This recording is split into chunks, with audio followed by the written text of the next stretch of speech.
जो प्राचीन मूर्ति एक मिली थी और जो हांसी पुलिस के सीआई यूनिट ने कब्जे में ली थी, उसकी जांच हमने डीएसपी हांसी को सौंपी थी और उस जांच से सामने निकल के ये आया है कि वो मूर्ति को इन्होंने अपनी कस्टडी में लिया था, कब्जे में लिया था, चोरी का माल है ये मानकर 102 धारा में ही वो प्रावधान होता है। लेकिन जांच में ये भी पाया गया कि मूर्ति अब मालखाने में नहीं थी, उसकी जगह उसको पिघलाकर उसके बिस्कुट बनाए गए।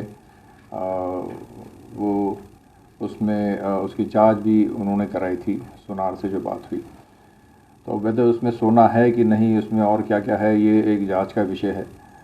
लेकिन जो पुलिस के पार्ट पे जो गलत बात थी वो ये थी कि जब मूर्ति वो प्राचीन कितनी है ये भी जांच का विषय है, उसका कार्बन डेटिंग करना पड़ेगा कि वो किस पीरियड की है, प्राचीन है या नहीं है। ये अलग अलग बातें इन्वेस्टिगेशन में क्लियर होगी। लेकिन जो बात अनएक्सेप्टेबल है वो ये है कि कोई अगर वस्तु या कोई भी चीज़ पुलिस ने कस्टडी में ले ली है अपने, उसके बाद में उसके साथ पुलिस टैंपर नहीं कर सकती। और यहाँ उसके साथ टैंपर किया गया, ना सिर्फ टैंपर किया गया, उसके बिस्कुट बनाए गए। तो उसको बिस्कुट बनाने का क्या मानसिकता है, ये प्राइमा फेसा तो ठीक नहीं लगती इनकी मानसिकता। उसकी जांच करने के लिए हमने अभी इसमें एफआईआर दर्ज करने के आदेश किए हैं इस मामले पर। जो सीआई 2 हांसी के जो भी ऑफिशियल्स इसमें इन्वॉल्व थे, as per the report of the DSP, उन पर एफआईआर दर्ज होगी और साथ ही साथ उन पर डिपार्टमेंटल एक्शन के लिए भी हमने लिखा है। सर, प्राथमिक जांच में क्या साबित हुआ है कि किस धातु की वो मूर्ति बनी हुई थी? नहीं, जांच में अभी ये ऑफिशियल रिपोर्ट उन्होंने किसी से नहीं लिया कि ये क्या क्या धातुएं थी उसमें। लेकिन जो इनफॉर्मली मुझे पता चला है, जो सुनार जिससे मैंने बात करी थी, उसने ये कहा है कि उनके पास जो भी लोग आए वो ये समझ के आए थे कि इसमें सोना है।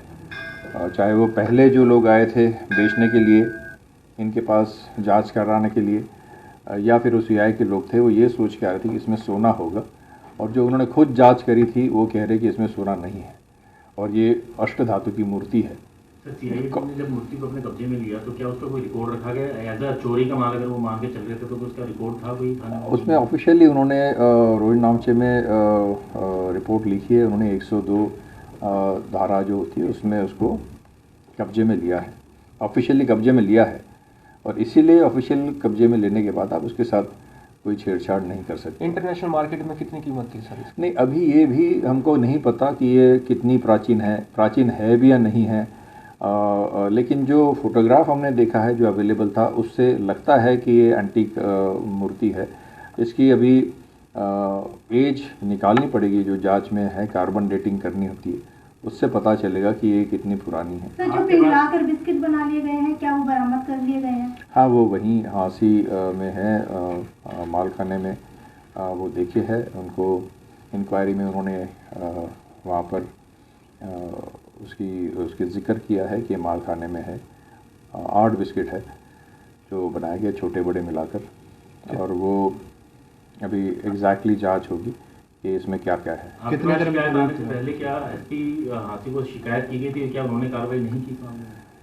मुझे बताया गया कि ये मामला मेरे जाने से पहले जो हमारे अधिकारी यहाँ रहे हैं, राकेश आर्या जी के पास भी शायद 6 तारीख को शिकायत आई थी, जो उन्होंने एसपी हांसी को मार्क करी थी।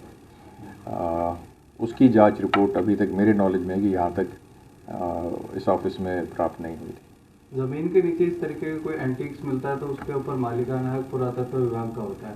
तो जिस मजदूर को ये मिली थी, क्या उसके ऊपर भी कोई कार्रवाई होगी, क्योंकि उसने भी रखने की कोशिश की? जिस मजदूर को या जिस व्यक्ति ने भी ये लाई है, ये जब एस्टैब्लिश होगा कि ये पुरातत्व ये एंटीक मूर्ति है, उसकी कार्बन डेटिंग के बाद, अगर ये कोई ऐसी ही मूर्ति है जो एंटीक नहीं है और उसने गेम खेला है एंटीक बताने के, तब भी उस पर कार्रवाई बनती है।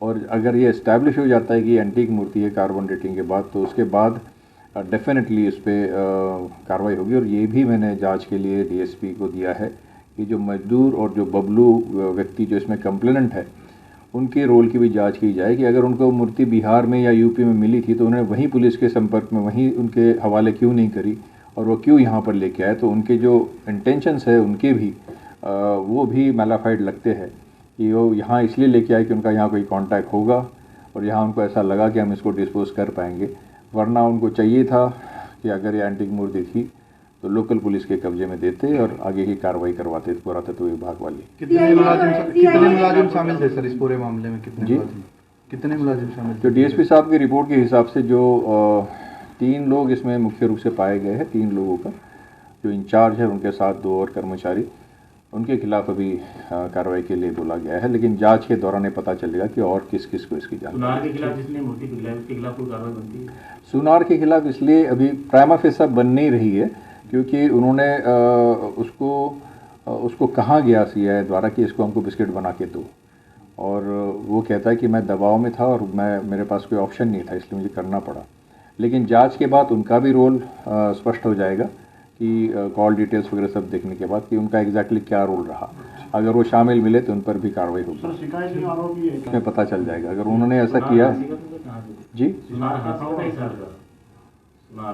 सुनार ज्वेलर्स कहाँ का था सर? हिसार का है, हिसार का।